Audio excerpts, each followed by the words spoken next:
Hey YouTube, it's your girl Miss Cheyenne, and I'm about to start car vlogging because I'm gonna be doing a lot of traveling to see my mother who lives 3 hours away from me. So I just thought that it would be good because I have like a lot of like time to kind of reflect and think, and what a great opportunity to kind of express myself. So personally, I've been going through some things, and it has allowed me to really refocus my energy, rethink, what I have going on, and really evaluate like my happiness, my career, my family, everything. I've been in just thinking internally and just trying to figure out what decisions is best for me. So the first thing that I realized was I just need to get out of this job. So my job was for a nonprofit, basically coordinating adult programming. And when I went to school for social work, I knew that I didn't want to be a frontline social worker. I knew immediately that I wanted to get in more of administrative or more macro, behind the scenes is like the best way to describe it for those that are not familiar with social work jargon.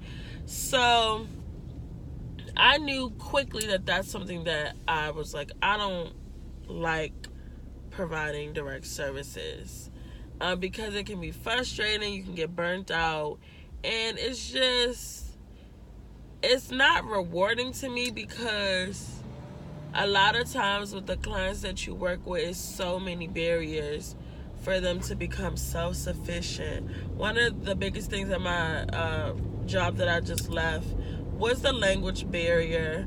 Most of my residents spoke Spanish, and then also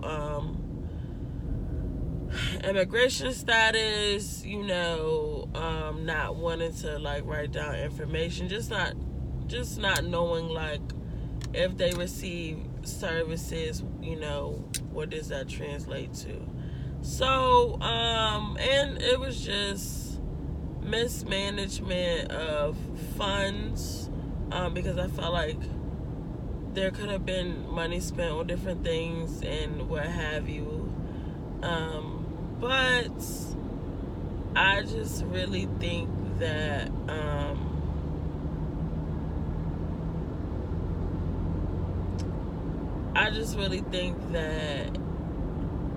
direct service work takes a lot of energy to do. So I just know that it's not for me. But I am good with working with people, building rapport, building relationships, because the most important thing about doing social work is building relationships and building rapport. And at the very core of everything, regardless if you are working on the direct service level, or you're working on the community level, or you're working on like the policy level, more on a like higher level, it's all about relationship building. Everything is about relationship building and rapport building. And if you do not gain those very basic skills working with clients directly, you will not succeed in macro. And a lot of times, I've been to different like conferences, macro conferences specifically, because a state near me offers more macro opportunities. So yeah. So a lot of the times, people say, well, macro people say they don't want to do direct service because they don't like working with people. They don't want to work with people. But I think that what macro people are trying to communicate is they do want to work with people, but they don't want to provide direct service. I think that's where the miscommunication comes into. So My last day was yesterday, and I'm relieved, I'm excited, I'm overjoyed, I'm happy, I'm ecstatic. I feel like a weight is lifted. I feel like a brand new person. I just feel like that environment was toxic, the energy was toxic. I feel like just a lot of things. So,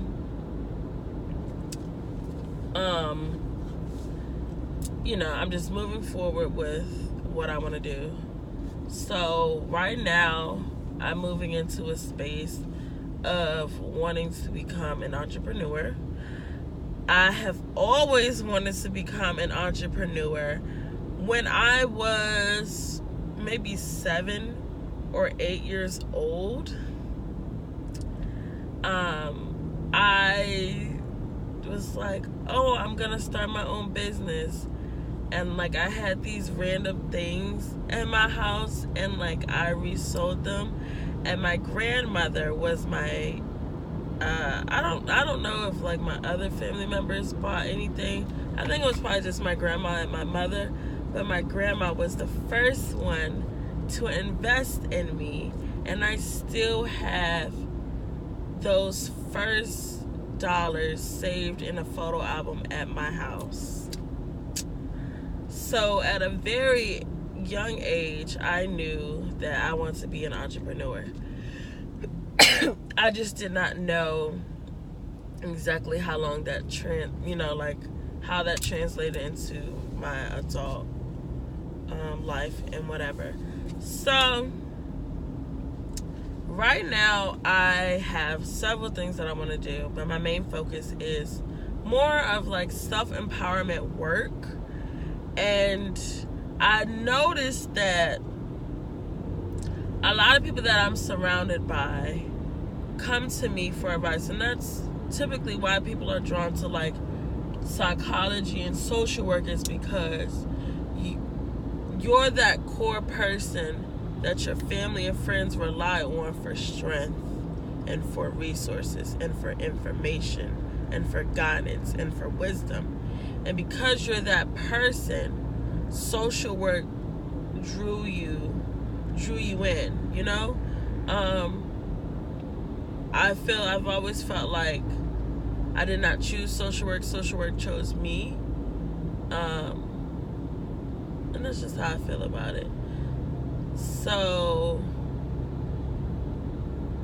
I really I'm so tired. I'm really excited, and I really feel like the people around me rely on me for information, for resources, for guidance, for an ear, right? For someone to actively listen to them, for someone to reassure them, reaffirm them, to give them guidance, to give them a little boost, right? We all need encouragement, and my entire life, I've always been the encourager. I've always been the person that can talk you out of a negative feeling or negative mindset, or like if you're down and you come to me and I talk to you, I'm always able to uplift my friends and family members and those that confide in me about whatever life stressors that they currently have going on. So I really strayed away from doing clinical social work, and what I think I've always wanted to do is life coaching, because life coaching is very similar to social work, but yet it's very different. Life coaching is similar to social work because it's saying that the client is the expert, and the client is the expert on their own story, and who better yet to tell their story and be an expert on their experience than the client. That's the same thing. And then also that the tools and the strength is already within the client, right? It's just your job as the life coach to pull them out of it. So that's what I've been studying to become a life coach. And I've been looking for like programs and stuff, and I was going to do like this 3-day program for like $800. But I found another program that was free, and you just have to pay for to take the exam. So sometimes when you're looking for certifications and trainings and what have you and degrees, it's not always about how much it costs. Like, it doesn't, the most expensive program doesn't mean it's the best or the quality, because it's also how are you going to apply that to your practice, to your business, to, you know, how you're going to use that. So I'm really interested in life coaching. I'm really interested in career coaching. I've been doing resumes for friends and family members, Facebook friends, for free for the last 4 years. I'm sorry. For the last 4 years, I want to say.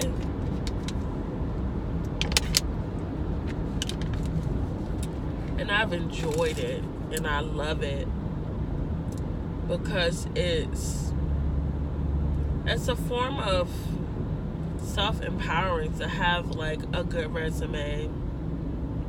I'm not doing cover letters right now. I'm just doing resumes, because I will move on to doing cover letters and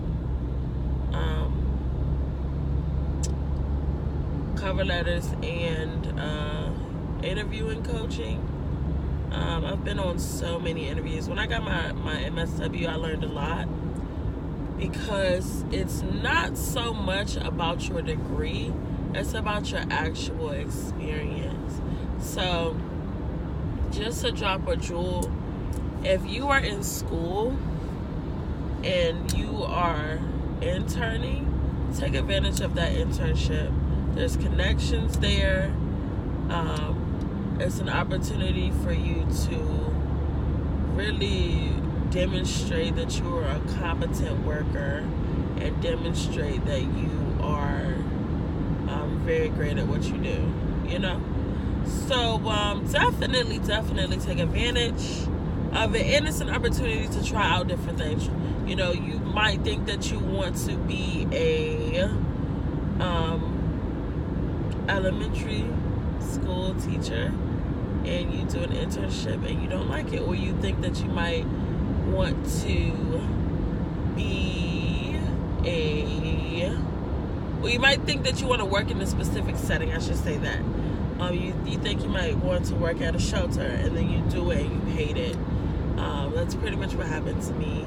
That's when I realized quickly direct service is not what I want to do.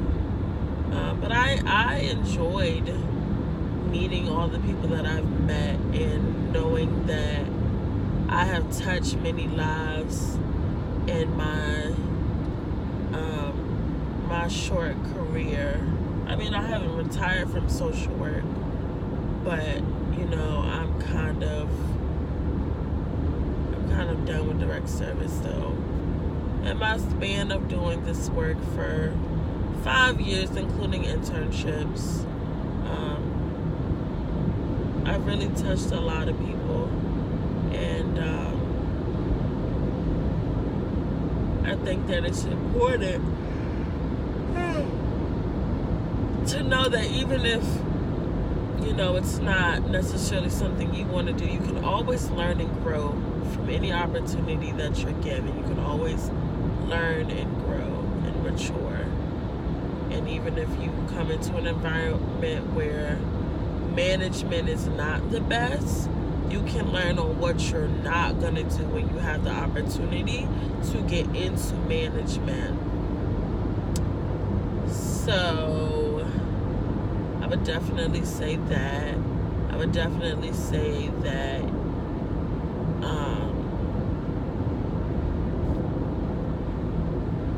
It's important to go after what you want. Like, if nothing else, I've been really focusing on positive affirmations, being positive, vision boards, law of attraction. If anything else, this world, we have so many opportunities, and with the way technology is, we have more access to stuff than we did 20 years ago. We didn't have access to as much things as we have and opportunities.